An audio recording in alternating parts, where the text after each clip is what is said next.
यसलाई कालो गराउनु पर्यो।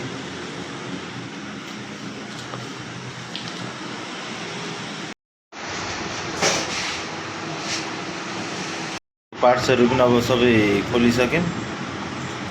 अब यसलाई सफा गरेर अब चेसिसहरूमा कलर हान्ने, पार्ट्सहरूमा कलर हान्ने, त्यही त नि काम। अब यो बुलेटलाई हामीले फुल ब्ल्याक पेन्ट गर्न लागेको छौँ र यसको पार्ट्सहरूलाई चाहिँ मजाले पानी लाउँदै स्यान्ड पेपरले घिच्दै यसको क्लियर कोटहरूलाई चाहिँ क्लियर गर्दैछौँ, निकाल्दैछौँ। अब चाहिँ यो स्यान्ड पेपरले स्यान्डिङ गरिसकेपछि चाहिँ सानोतिनो भएको डेन्टहरूमा चाहिँ यो बडी फिलरले कभर गर्दैछौँ।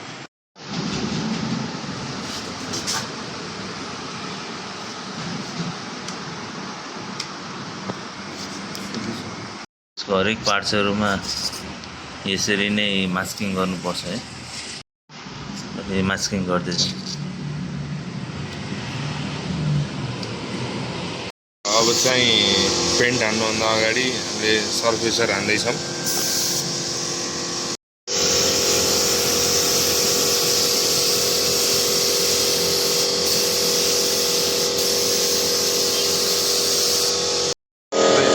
अब चाहिँ ब्ल्याक पेन्ट हाल्नु।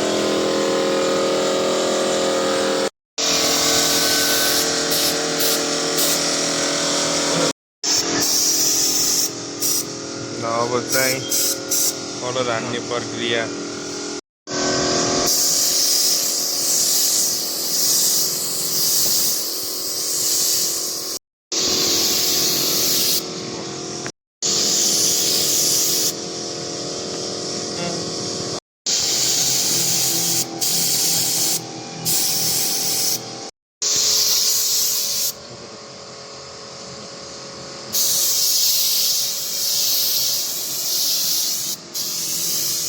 को काम भइसकेको छ।